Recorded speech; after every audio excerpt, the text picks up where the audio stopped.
मेरे घर वालों को उससे इतना भड़काया कि भाई लड़कियों के लिए इतना इंतज़ार नहीं करते, लड़कियों से इतना पूछा नहीं करते कि उनको शादी करनी है, नहीं करनी है। मुझे बैठकर ये समझाया कि तुम ज़्यादा से ज़्यादा क्या कर लोगी? एक बार में घुसते के साथ 50,000 की नौकरी थोड़ी लग जाएगी तुम्हारी। तुम्हारे पापा के पास इतने पैसे भी नहीं हैं कि वो दहेज दे करके अच्छा खासा एक सरकारी नौकरी वाले लड़के से आपकी शादी करवाएं। उससे ना किसी ने पूछा ही नहीं कि तुम्हें लड़का पसंद है या नहीं, और उन्होंने शादी फाइनल कर दी। 8 से 10 घंटे डेली देने शुरू करे तैयारी को। मुझे बस पढ़ाई दिखाई दे रही थी और वो एग्जाम दिखाई दे रहा था जिसको मुझे क्रैक करना था। इस बार रिजल्ट चेक करने से पहले मुझे उसी पर्सन का मैसेज आता है कि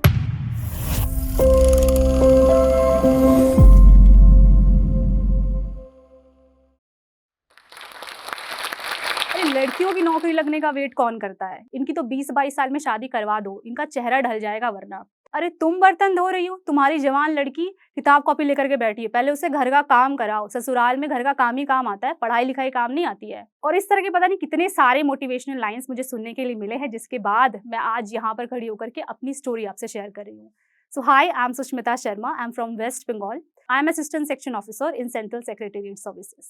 और मैं एक बहुत ही typical Bihari conservative middle class family से बिलोंग करती हूँ। लकीली मेरी खुद की फैमिली इतनी ज़्यादा कंजर्वेटिव नहीं थी, इसीलिए उन्होंने मेरे को बचपन में एक अच्छे स्कूल में एडमिशन कराया। बट एज़ यूजुअल मेरे दिमाग में फैक्ट था कि मुझे पढ़ाई लिखाई इतना करके कोई फ़ायदा है नहीं, तो मैंने भी नॉर्मल पढ़ाई करी। एक बार ट्यूशन में टेस्ट हो रहा था और मैं चीटिंग कर रही थी। टीचर ने मुझे देखा बट आई इग्नोर्ड कि कोई बात नहीं, चलता है। बट जब उन टीचर के पास मैं कॉपी चेक कराने के लेके गई, तो उन्होंने ऐसी लाइन मुझे बोली, यहाँ पर सीट गरम करने के लिए मत आया कीजिए। और मुझे वो बात इतनी हिट करी, उसके बाद मेरे दिमाग में आया कि भाई मुझे अगली बार इसको बताना है। और आज भी मुझे याद है कि मैंने 10th क्लास में 99 आउट ऑफ 100 स्कोर किया था मैथ्स में। उसके बाद उसी टीचर ने मेरे को सबके सामने तारीफ़ करी थी बुला करके, और सबको बताया भी था कि भैया ये एक लड़की थी जो चीटिंग करके जैसे-तैसे पास करती थी, and now she is at this stage. उसके बाद टीचर्स और फैमिली की एक्सपेक्टेशन मुझसे बढ़ने लग गई। सब कोई कहते थे ये अच्छा करेगी, फ्यूचर में कुछ बड़ा करेगी। स्पेशली मेरे टीचर्स को मुझसे बहुत ज़्यादा उम्मीद थी। मैं भी अच्छा कर रही थी, कॉलेज में भी टॉप किया था। बट सबसे बड़ा धक्का मुझे तब लगा जब मैं 18 साल की हुई। मैं कॉलेज में फर्स्ट ईयर में थी और मुझे पता लगता है कि मेरे घर वालों ने इतनी कम एज में मेरी शादी तय कर दी है। मैं लाइब्रेरी से पढ़ कर के वापस घर आई और मुझे मम्मी ने बताया तुम रेडी हो जाओ। आई वाज़ शॉक्ड कि क्यों रेडी हो जाऊँ, क्या हो गया? मम्मी ने बताया कुछ लोग आने वाले हैं, तो मुझे लगा कि कुछ लोग आने वाले हैं तो मैं क्यों रेडी हो जाऊँ? उन्होंने बोला कि तुम्हें देखने के लिए आने वाले हैं।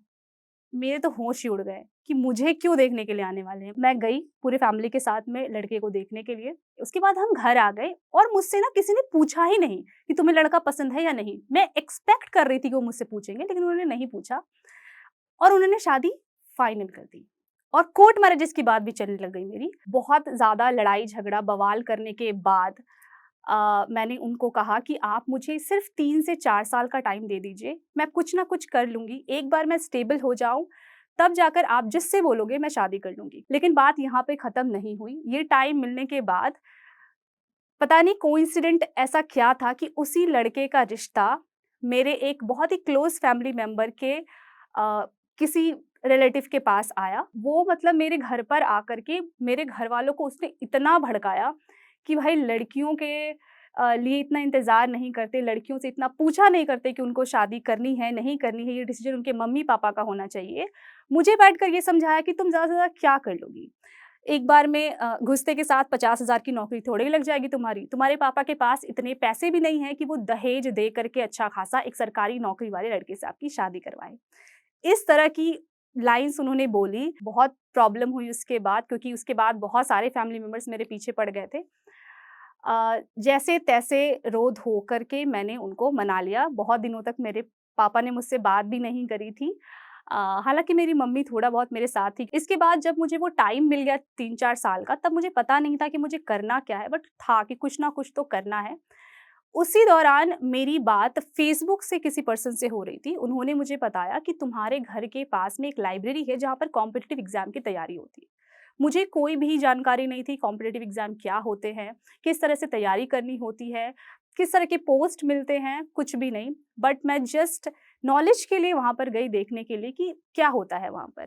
तब मुझे पता लगा कि एसएससी, बैंकिंग, रेलवेज़ इस तरह के कुछ एग्ज़ाम्स होते हैं जिनसे कि सरकारी नौकरियाँ मिलती हैं। अलग-अलग तरह के पोस्ट मैंने सुने, इनकम टैक्स, एक्साइज़, और मैं थोड़ा-सा फ़ैसिनेटेड मेरे को फ़ील होने लग गया। उसके बाद तब भी क्लियर नहीं हुआ था कि मुझे किस डायरेक्शन में जाना चाहिए, और वैसे ही करते-करते कॉलेज का फर्स्ट ईयर, सेकंड ईयर बहुत ही मिसलेनियस प्रिपरेशन थी कि कभी एसएससी का कुछ पढ़ लिया, कभी बैंकिंग का पढ़ लिया, जो कि यूजुअली एस्पिरेंट्स करते हैं। थर्ड ईयर खत्म होते-होते तक पूरी फुल फ्लेजेड तैयारी शुरू कर दी थी, और 1 साल लगभग मैंने सीजीएल 2019 की तैयारी करी थी। इसके दौरान मैंने सीएचएसएल का भी पेपर दिया था जिसमें मैं टाइपिंग में फेल हो गई थी। वो एक डिमोटिवेशनल फैक्टर था मेरे लिए, बट स्टिल मुझे लग रहा था कि शायद मैंने इतनी अच्छे से तैयारी नहीं की क्योंकि मैं कॉलेज पर ज़्यादा फोकस कर रही थी। लेकिन मुझे था कि अब कॉलेज खत्म हो गया, अब ढंग से तैयारी करते हैं। फुल फ्लेजेड मैंने अपना लगभग 8 से 10 घंटे डेली देने शुरू करे तैयारी को। अपना एक रूटीन बनाया कि इतने घंटे मुझे ये सब्जेक्ट पढ़ना है, इतने घंटे ये सब्जेक्ट पढ़ना है। मुझे बस पढ़ाई दिखाई दे रही थी और वो एग्ज़ाम दिखाई दे रहा था जिसको मुझे क्रैक करना था। मेरे लिए ये और भी ज़्यादा ज़रूरी इसलिए हो गया था क्योंकि मैंने अपने घर पर टाइम दे रखा था कि मैं इतने टाइम में ये क्रैक कर लूँगी। मुझे आज भी याद है, एक बार मैं बुक लेकर पढ़ रही थी, एज़ यूजुअल मैं पढ़ती ही रहती थी दिन भर, और एक आंटी मेरे घर पर आई थी और मेरी मम्मी उस टाइम बर्तन धो रही थी। वो बहुत शॉक हो गई। उसने बोला कि तुम्हारी जवान बेटी है, तुम घर का काम क्यों कर रही हो? इसको बोलो। तो मेरी मम्मी ने कहा कि कोई बात नहीं, वो पढ़ रही है, उसके एग्ज़ाम्स आने वाले हैं। शी वाज़ अगेन शॉक्ड कि भाई इससे पहले घर का काम करा लो, टाइम बचा तो पढ़ लेगी। मुझे वो बात बहुत ज़्यादा हिट करी थी, बट मेरी मम्मी ने उनको कोई रिप्लाई नहीं दिया था, और इस तरह के पता नहीं कितने सारे इंसिडेंट्स मेरे साथ हुए जब मेरे खुद के फैमिली के मेंबर्स ने आकर के कहा इसको क्यों पढ़ा रहे हो? एज भी धीरे-धीरे निकल रही थी, लगभग मैं 23 साल की हो गई थी 2019 की तैयारी तक। शादी का प्रेशर बढ़ता ही जा रहा था। एग्ज़ाम का डे आया, मैंने अपनी तरफ से 100% दिया एग्ज़ाम में, और पूरी तरह से मैं श्योर थी कि इस बार मेरा कोई ना कोई पोस्ट तो निकल जाएगा। आज भी मुझे वो रिज़ल्ट वाला दिन याद है, जब मैं बहुत ज़्यादा खुश थी, मैंने घर पे किसी को बताया भी नहीं था कि रिज़ल्ट आने वाला है।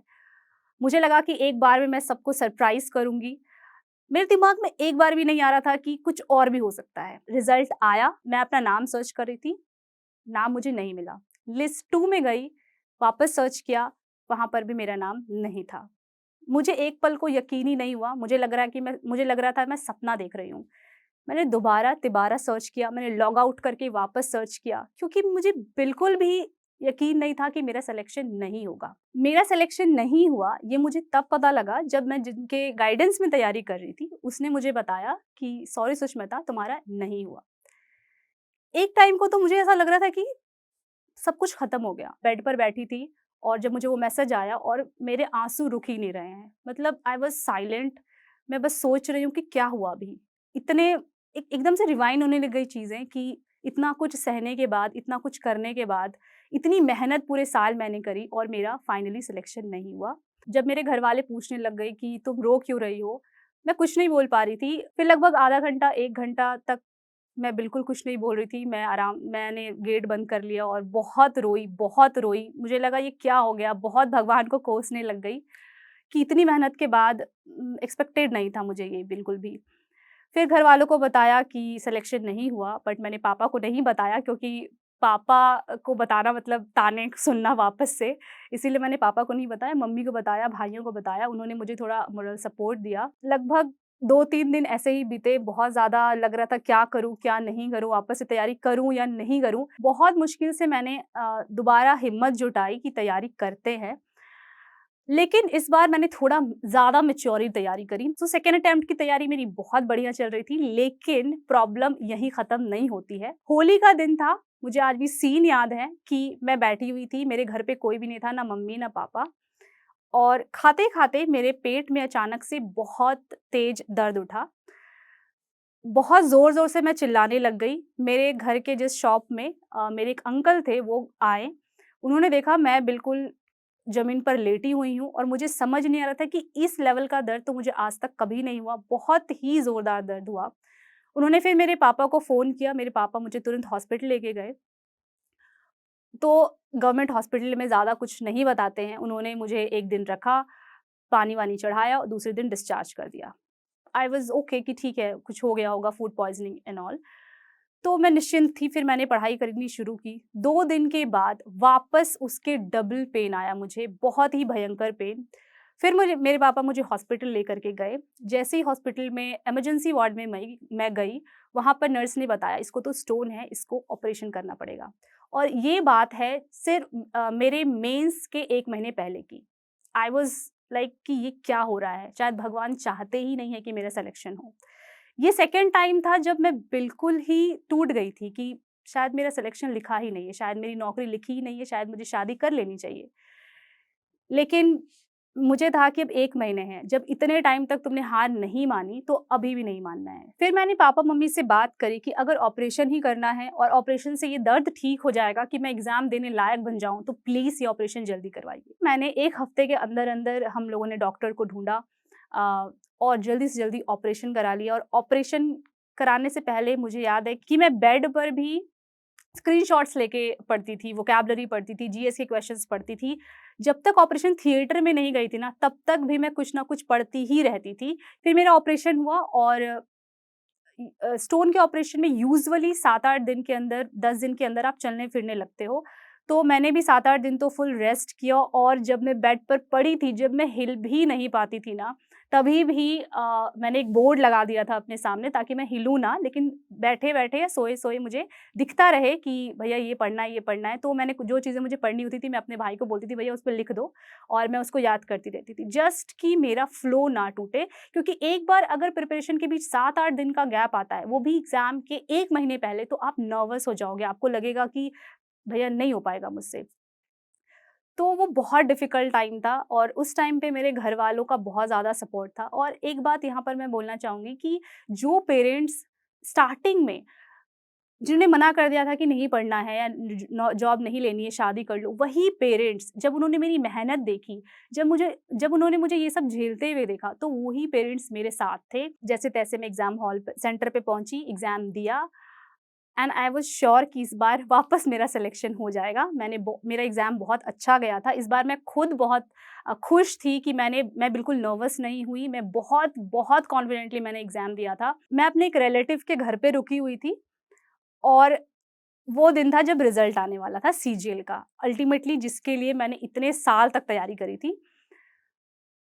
लकीली उस टाइम पे मेरे पूरे फैमिली मेंबर्स वहाँ पर मौजूद थे।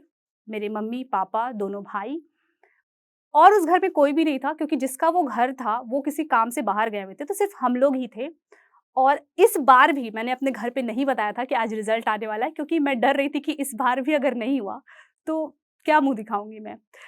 और मेरा था कि भैया इस बार नहीं हुआ तो मैं छोड़ ही दूँगी। इस तरह का मेरा डर एक तरह से हो गया था क्योंकि पास्ट एक्सपीरियंस की वज़ह से। और इस बार रिज़ल्ट चेक करने से पहले मुझे उसी पर्सन का मैसेज आता है कि you are now selected as an assistant section officer in central secretariat services. और मुझे वो मैसेज से पता लगा कि मेरा सिलेक्शन हो गया। और मैं इतनी ज़ोर से चिल्लाई, शायद पूरे बिल्डिंग में उधर आवाज़ आ गई होगी। मैं बहुत ज़्यादा ज़ोर से चिल्लाई थी और मेरे घरवाले फिर आए और उन्होंने पूछा क्या हुआ? देन मैंने उनको बताया कि मेरा सिलेक्शन हो गया है। सारे के सारे लोग बहुत ज़्यादा खुश हुए। मेरे तो खुशी का ठिकाना ही नहीं था, मतलब मैं आई वाज़ क्राइंग कि इतने टाइम बाद, इतना कुछ झेलने के बाद फाइनली मेरा सिलेक्शन हो गया है। और सिलेक्शन से भी ज़्यादा इम्पोर्टेंट ये था कि मैंने जो एक टारगेट बनाया था, इतना कुछ सह करके, वो चीज़ आज मुझे मिली है। और सच बताऊँ, सिलेक्शन के बाद अचानक से सब कुछ बदल गया। जो लोग लड़कियों को स्पेशली मेरे घर तरफ के लोग जो कि लड़कियों से एक्सपेक्ट करते थे इनकी तो सरकारी नौकरी नहीं हो सकती है, या ये नौकरी क्या करेंगी, ये तो शादी के लिए ही बनी है, उन सब की थिंकिंग चेंज हो गई है। सो इतना कुछ झेलने के बाद यहाँ पर आकर के ये सारी चीज़ें जो मैं आपको बता पा रही हूँ, हो सकता है बहुत सारे लोग, स्पेशली लड़कियाँ, इस चीज़ से मोटिवेट हो, जिनको घर पर इतना सपोर्ट नहीं मिलता, उनको समझ में आए कि उनका आगे का क्या पाथ होना चाहिए। इन सबको आपके सामने प्रेज़ेंट करने के लिए जो स्टॉक्स को बहुत-बहुत थैंक यू, जिसने मुझे ये प्लेटफ़ॉर्म दिया, जिसकी वजह से मैं ये कहानी आपके साथ शेयर कर पाई।